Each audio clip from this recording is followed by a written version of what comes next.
Hello, how are you? Today's class we are going to see dialogue number 2.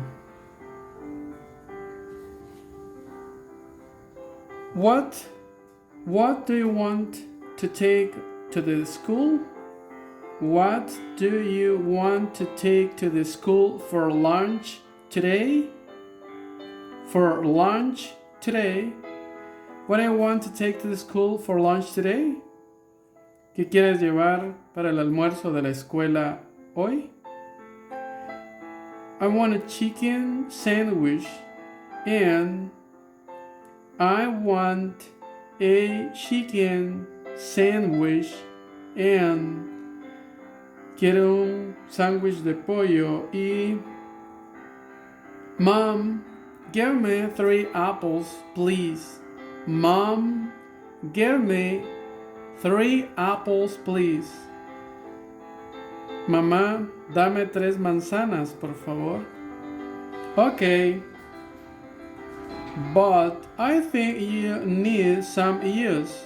But I think you need some ears. Okay. But I think you need some ears. ¿Está bien? Pero creo que necesitas jugo. Yes.